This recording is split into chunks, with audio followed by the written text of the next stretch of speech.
बच्चों, आज हम लोग घातांक, इंडिसेस एंड सर्ट्स और करणी के विषय में अध्ययन करेंगे। तो सबसे पहले हम लोग जानते हैं कि घातांक होता क्या है। घातांक के विषय में हम लोग जानने की कोशिश करते हैं। तो घातांक, इसका मतलब अंकों का घात, अंकों का घात, नंबर ऑफ पावर या पावर ऑफ नंबर्स। सपोज जैसे x स्क्वायर 2 की पावर 4, तो यहाँ पर ये देखिए अंक हैं, नंबर हैं, ये भी नंबर है ना, तो ये पावर है ना, x का पावर 2 नंबर है, 2 की पावर 4, ये 4 जो है नंबर है। तो घातांक को हम कह सकते हैं कि अंकों का घात। और जब इस तरह से संख्या प्रदर्शित की जाती है तो यहाँ पर इस चीज को, जहाँ जो x है, इसको बेस यानी आधार कहा जाता है, और 2 को पावर या घात बोलते हैं हम लोग। ओके, तो घातांक को अगर पूरी तरह से डिफाइन करें तो ऐसी संख्या जैसे अब यहां पर x ले लिया हमने, इस संख्या को इसी संख्या से उसके पावर या उसके घात के बराबर गुणा करने पर यह संख्या घातांक कहलाती है। कैसे? x लिया, x स्क्वायर है, इस संख्या को इसी संख्या से कितनी बार, 2 बार गुणा करने पर यह संख्या प्राप्त होती है, इसी को घातांक कहते हैं। तो हम लोग घातांक या इंडिसेस को पढ़ने से पहले कुछ बेसिक फार्मूले, कुछ बेसिक कॉन्सेप्ट को क्लियर करना होगा, जो कि जब आप क्वेश्चन सॉल्व करेंगे तो उसमें वहां पर काम आएगा। तो आइए कुछ बेसिक कॉन्सेप्ट को देखते हैं। तो इस बेसिक कॉन्सेप्ट में सबसे पहले हम रूल्स ऑफ साइन, चिन्हों के नियम के विषय में पढ़ेंगे। चिन्हों का नियम क्या होता है देखते हैं। आइए, चिन्हों का नियम पढ़ा भी होगा हमने पहले, लेकिन एक बार देख लेते हैं, इसको रिवाइज कर लेते हैं। तो चिन्हों का गुणन नियम, चिन्ह क्या होता है? माइनस प्लस, यहां पर हम माइनस प्लस का देखेंगे। अगर माइनस को माइनस से मल्टीप्लाई करते हैं तो प्लस मिलता है, माइनस को अगर प्लस से गुणा करते हैं तो माइनस मिलता है, प्लस को अगर प्लस से मल्टीप्लाई करते हैं तो प्लस मिलेगा, प्लस को अगर माइनस से मल्टीप्लाई करेंगे तो माइनस मिलेगा। तो इंडिसेस में इन नियमों का बहुत बड़ा उपयोग है, बहुत बड़ा जो है कई क्वेश्चंस आते हैं इसमें। माइनस प्लस का मल्टीप्लाई करना पड़ता है, और हम जल्दबाजी में कभी कभी माइनस इंटू प्लस को प्लस लिख देते हैं, या माइनस इंटू माइनस को प्लस माइनस लिख देते हैं, तो यहाँ पर गड़बड़ी हो जाती है। तो इसीलिए चिन्हों के गुणन का नियम जो है मैंने आपको बताया। अब चिन्हों के भाग के नियम के विषय में बात करेंगे। अगर माइनस को माइनस से भाग दिया जाए तो इसका मान प्लस होगा, अगर माइनस अपान प्लस है तो इसका मान माइनस होगा, प्लस अपान माइनस है तो इसका मान माइनस होगा, प्लस अपान प्लस है तो इसका मान प्लस है। तो हम लोगों ने यहाँ पर चिन्हों माइनस और प्लस का गुणा देखा, माइनस और प्लस का डिवीजन देखा, और उसका क्या मान मिलता है इसको देखा। तो इसको आप याद कर लीजिएगा, पता भी होगा आपको। अभी इसका हम जब इंडिसेस के क्वेश्चन सॉल्व करेंगे तो वहां पर इसका बहुत ज़्यादा यूज होगा। अब आते हैं, इसको मैं डिलीट करता हूं। अब आते हैं घातांक के नियम। घातांक के नियम, घातांक के नियम। तो घातांक के क्या क्या नियम होते हैं इसके विषय में हम लोग जानने की कोशिश करते हैं। तो हमने आपको बताया था जैसे x स्क्वायर है या 2 की पावर 4 है, तो यहाँ पर x हमेशा क्या होता है? बेस यानी आधार होता है ये, और ये पावर है आपकी, इसको हम क्या बोल देते हैं? घात बोल देते हैं। तो इसको आपको पता चल गया। तो पहला नियम देखते हैं। घातांक का जो पहला नियम है वो ये कहता है कि अगर बेस समान है और पावर अलग अलग है या कुछ भी पावर है, तो समान बेस होने पर घाते जो हैं पावर्स आपस में जुड़ जाती हैं, यानी x की पावर m प्लस n हो जाएगा। बेस देखिए, बेस समान है, बेस समान है तो घाते आपस में जुड़ जाएंगे, m और n आपस में जुड़ जाएंगे, x की पावर m प्लस n हो जाएगा। ओके, अब अगर हम एक चीज आपको बोले यहाँ पर, अगर x की पावर m इंटू एक्स की पावर माइनस n है तब भी घाते जुड़ेंगी, तो कैसे करेंगे, x की power m plus minus n। अब प्लस और माइनस का मल्टीप्लिकेशन कर देंगे तो क्या आ जाएगा, माइनस आ जाएगा, तो x की पावर m माइनस n। देखा अभी जो आपको मैंने रूल्स ऑफ साइन, चिन्हों का नियम बताया था, यहाँ पर यूज आ गया ना, प्लस इंटू माइनस का मान माइनस। अगर यहाँ पे हमने गड़बड़ किया तो पूरा क्वेश्चन गड़बड़ हो जाएगा। ओके, क्लियर हुआ।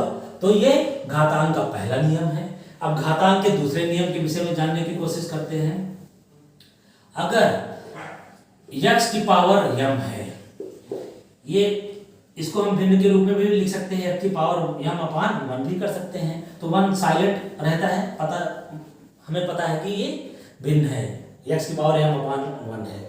तो यहाँ पर हम इसको बोल सकते हैं कि ये न्यूमरेटर है, ये भिन्न के रूप में है, भिन्न में न्यूमरेटर के रूप में है। अगर इसको मुझे डिनोमिनेटर में ले जाना हुआ, अगर इसको मुझे डिनोमिनेटर में ले जाना हुआ तो पावर क्या होगी, पावर का जो साइन होता है वो बदल जाता है, प्लस का माइनस हो जाता है और माइनस का प्लस हो जाता है। अब देखिए x को मैं डिनोमिनेटर में, हर में ले गया, तो पावर क्या है, m है, m का साइन क्या है, प्लस है, तो ये माइनस हो जाएगा, है ना।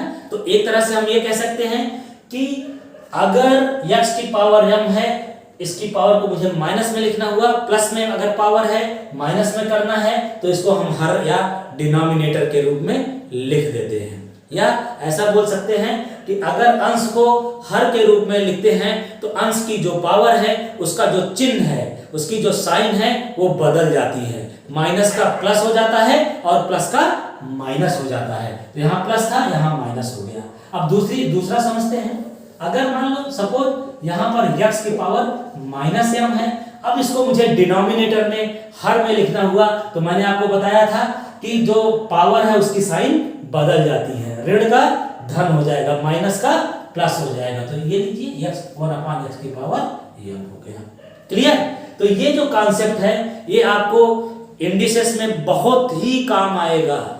सारे क्वेश्चन डेफिनेटली जो है इसका कहीं ना कहीं हर एक क्वेश्चन में यूज होता है। आइए इसको आगे भी देखेंगे, या आप इसको उल्टा भी बोल सकते हैं। अगर कोई भिन्न है 1/x की पावर माइनस m के रूप में, और इसको मुझे हर को अंश में लिखना है, डिनोमिनेटर को नॉमिनेटर में लिखना है, तो डिनोमिनेटर के बेस की जो साइन होगा वो बदल जाएगा। यानी माइनस है तो इसको अगर मैं अंश में ले गया, न्यूमरेटर में ले गया, तो इसकी साइन क्या हो जाएगी, बदल जाएगी, प्लस हो जाएगी, x की पावर m, यानी 1/x की पावर माइनस m = x की पावर m।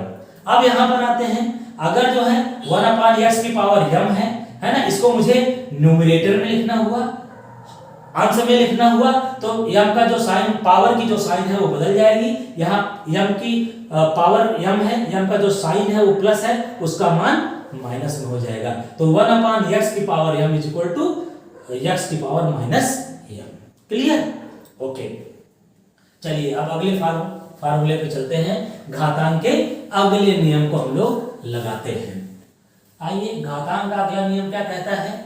घातांक का अगला नियम तीसरा, घातांक का नियम ये कहता है कि अगर x की पावर m है तो घातों का आपस में मल्टीप्लिकेशन हो जाता है। घाते आपस में गुणा, मतलब उनका मल्टीप्लिकेशन गुणा हो जाता है। कैसे, x की पावर m इंटू n हो जाएगा। क्लियर हो गया। जैसे सपोज 2 की पावर 2 की होल पावर 3 है, तो क्या हो जाएगा, इस घातांक के तीसरे नियम के अनुसार जो पावर है वो आपस में मल्टीप्लाई हो जाएगी, 2 × 3 हो जाएगा, इसको 2 की पावर 6 लिख सकते हैं। अब चौथे नियम के विषय में देखते हैं। चौथा नियम क्या कहता है। चौथा नियम ये कहता है कि अगर x/y की पावर n है तो इसको हम लिख सकते हैं x की पावर n/y की पावर। क्लियर। अगर x/y की पावर n है तो इसको हम लिख सकते हैं x की पावर n/y की पावर n। यहां पर मैं आपको एक चीज बताना चाहता हूं जो कि बहुत ही इंपॉर्टेंट है। अगर x/y की पावर n है, ये तो एक फार्मूला हो गया, इसको मुझे पलटना है, पावर को माइनस में करना है, तो अंश को हर में, हर को अंश में कर देंगे तो पावर का चिन्ह जो है बदल जाता है। अगर इस तरह का कोई सिचुएशन आती है x अपान वाई की पावर होल पावर n, तो अंश को हर में, हर को अगर अंश में, न्यूमरेटर को डिनोमिनेटर में, डिनोमिनेटर को न्यूमरेटर में बदलेंगे तो जो पावर की साइन होती है वो बदल जाती है, प्लस का माइनस और माइनस का प्लस हो जाता है। यहां पर देखिए, अगर मैं इसको न्यूमरेटर को डिनोमिनेटर में, डिनोमिनेटर को न्यूमरेटर में अगर मैं कन्वर्ट करता हूं तो पावर का जो साइन है वो बदल जाएगा, यहां प्लस है तो यहां माइनस हो जाएगा। Okay, clear? इसका भी बहुत यूज होगा, इसका भी हमें अभी क्वेश्चन सॉल्व करने में बहुत यूज आएगा। अब उल्टा करते हैं, अगर x अपान वाई की पावर माइनस n है और न्यूमरेटर को डिनोमिनेटर में, डिनोमिनेटर को न्यूमरेटर में, अंश को हर में या हर को अंश में अगर बदलते हैं तो जो पावर का साइन होता है वो बदल जाता है, यहाँ माइनस है तो यहाँ प्लस हो जाएगा। ठीक, क्लियर? तो ये दो कॉन्सेप्ट भी ध्यान रखिएगा, अभी जब हम लोग क्वेश्चन सॉल्व करेंगे तो बहुत ही यूज होगा इसका। ओके, 4 नियम हो गए घातांक के। अब आइए घातांक के अगले नियम पर चलते हैं।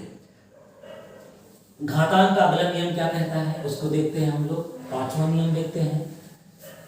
तो घातांक का जो 5वां नियम है वो ये कह रहा है कि अगर x y की पावर n है तो x की पावर n इंटू y की पावर n हो जाएगा। क्लियर? x की पावर n इंटू y की पावर n हो जाएगा। अब छठे नियम पे चलते हैं। ओके, कैसे? छठा नियम अगर हम देखते हैं तो अगर x की power n is equal to a है तो x is equal to a की पावर 1 अपान n हो जाती है। इसका भी बहुत ही यूज होगा, इसका भी बहुत यूज होने वाला है। x की power n is equal to a है तो x is equal to a की होल पावर n हो जाता है। अब 7वें नियम पर चलते हैं हम लोग। 7वां नियम ये कहता है, जैसे हम लोग ट्रिग्नोमेट्री में पढ़ते थे left hand side is equal to right hand side, तो यहाँ इंडिसेस में भी left hand side is equal to right hand side होता है। तो अगर इस तरह से कोई है, जैसे x की power a is equal to x की पावर b, तो a is equal to b हो जाता है। अगर LHS और RHS में बेस आधार अगर समान होता है तो उनकी घातें आपस में बराबर होती हैं। अगर LHS का आधार और RHS का आधार या बेस इक्वल होता है तो उनकी पावर्स भी आपस में बराबर होती है। तो इसका ध्यान रखिएगा, ये भी बहुत काम आएगा। अब 8वें नियम को देखते हैं। 8वां नियम क्या कहता है आपका? जो 8th रूल है आपका, किसी की भी पावर 0 का मान हमेशा 1 होता है। कैसे? जैसे x की पावर 0 है तो इसका मान हमेशा 1 होगा। या आप ऐसे लिख दीजिए, कोई नंबर है 125 की पावर 0 है, इसका भी मान 1 होगा। या भिन्न है, फ्रैक्शन है, x upon y is equal की पावर 0 है तो इसका भी मान 1 होगा। ध्यान रखिएगा, आपके ITI एग्जाम में हर साल इससे रिलेटेड कुछ ना कुछ क्वेश्चन एक पूछता रहता है। ये बेस भी है आपका, घातांक का बेस है ये। Okay, clear? तो 9वां नियम क्या कहता है आपका? अगला नियम देखते हैं। 9वां नियम ये कहता है कि किसी की 0 का कुछ भी पावर हो, 0 की पावर अगर x है तो इसका मान 0 होगा, 0 की पावर 125 है तो भी इसका मान 0 होगा। इस बार ऑनलाइन CBT एग्जाम में, इस बार आपके ITI के ऑनलाइन CBT एग्जाम में ये क्वेश्चन आया हुआ था। ठीक है, ये बेस आप क्लियर कर लीजिएगा। ओके, अब हम लोग जो है 10वें नियम को देखते हैं, घातांक के 10वें नियम को देखते हैं। 10वां नियम क्या कहता है आपका? बड़े प्यारे प्यारे और छोटे छोटे नियम है ना? कॉन्सेप्ट अगर क्लियर हो जाएगा, अगर ये नियम आपने क्लियर कर लिया, आपके दिमाग में बैठ गया, तो घातांक का कोई चाहे छोटा क्वेश्चन हो चाहे बहुत बड़े से बड़ा क्वेश्चन क्यों ना हो, आप बहुत आसानी से इसको सॉल्व कर लेंगे। आइए अब 10वें नियम को देखते हैं। 10वां नियम कहता है कि अगर 0 अपान 1 है, 0 में अगर किसी का भी भाग दिया जाए, किसी से भी भाग किया जाए तो उसका मान हमेशा 0 होता है। या 0/x है तब भी 0 होगा, 0/1,25,000 है तब भी 0 होगा। कुल कहने का मतलब ये है कि न्यूमरेटर अगर 0 है, डिनोमिनेटर का कुछ भी मान है, अंश का मान अगर 0 है और डिनोमिनेटर हर का मान कुछ भी है तो उसका मान जो है हमेशा 0 होता है। क्लियर। अब आते हैं 11वें नंबर पे। अगला 1/0 का मान इनफाइनाइट होता है। इसका कहने का मतलब ये है कि अंश का मान कुछ भी है लेकिन अगर हर का मान 0 है तो उसका मान हमेशा इनफाइनाइट होता है। न्यूमरेटर की वैल्यू कुछ भी है, डिनोमिनेटर का मान अगर 0 होता है तो उस फ्रैक्शन या उस भिन्न की वैल्यू इनफाइनाइट होती है। ये मैंने क्यों आपको बताया है, जब आप फ्रैक्शन की क्वेश्चन लगाते हैं तो लास्ट में सॉल्व करते करते 0/1 या 1/0 या x 2x + y/0 आ जाता है या y/0 आ जाता है, तो वहां पर इस फार्मूले का प्रयोग करते हैं। सेम इसी तरह से घातांक के जब क्वेश्चन हम सॉल्व करते हैं तो वहां भी कभी कभी 0⁻x या x⁻0 या 0/1 या 0/x या 1/0 या x/0 का फॉर्म आता है, तो वहां पर हम इस फार्मूले को अप्लाई कर देते हैं और फाइनल वैल्यू 0 या इनफाइनाइट या 1 कैसे x⁻0 के फॉर्म में है तो 1 हो जाएगा। ओके, क्लियर हो गया। चलिए अब अगला सर्ट्स के नियम को देखते हैं। करणी के नियम। करणी का नियम क्या कहता है, पहले करणी क्या होती है इसके विषय में जाने। सपोज कोई चीज आप देखते होंगे ना, हमेशा ऐसे लिखा होता है, इसका मतलब होता है कि x⁻1/2 क्यों, square root of x, cubic root of x का मान क्या होगा, x⁻1/3। अगर मान लीजिए ऐसे है 4x तो इसका मान क्या हो जाएगा, x⁻1/4 है ना। यहाँ पर ये कुछ भी नहीं लिखा है तो इसका मतलब स्क्वायर रूट होता है और कभी कभी लिखा भी होता है ना। तो इसका मान x⁻1/2 और अगर क्यूबिक रूट है तो x⁻1/3 और अगर 4√x है तो x⁻, अगर मान लो n है और यहाँ पर x है तो इसको हम लिख सकते हैं x⁻1/n। क्लियर। इसका भी बहुत काम आएगा। जब भी आप इंडिसेस के क्वेश्चन को सिंप्लीफाई करेंगे तो वहां पर अंडर रूट के भी रूप में दिया रहेगा, तो आप इसको तुरंत x⁻1/3 या n√x है तो इसका मान x⁻1/n लिख सकते हैं। क्लियर। अब आगे बढ़ते हैं, आइए अब आगे चलते हैं। अब नियम, करणी के नियम, लॉ ऑफ सर्ट्स, करणी के नियम, लॉ ऑफ सर्ट्स। पहला नियम क्या है, पहला नियम आप जानते हैं, अगर √AB है तो इसको हम √A × √B लिख सकते हैं। ठीक। अगर जो है n √AB है तो इसको AB की पावर 1/n लिख सकते हैं। Okay, clear. AB की पावर लिख सकते हैं।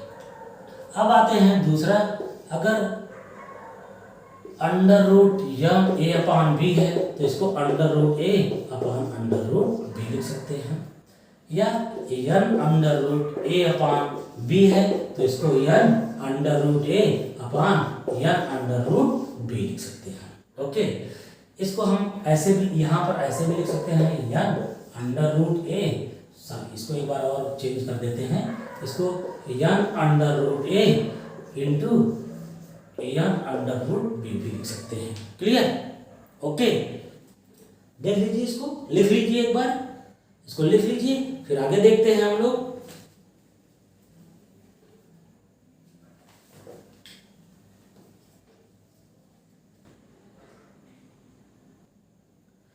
तो आपने ये दोनों नियम को देख लिया। अब आइए अगले नियम को देखते हैं। इसमें अगला नियम क्या कहता है, तीसरा नियम देखते हैं करणी के। तो वो ये कहता है कि जो है m√n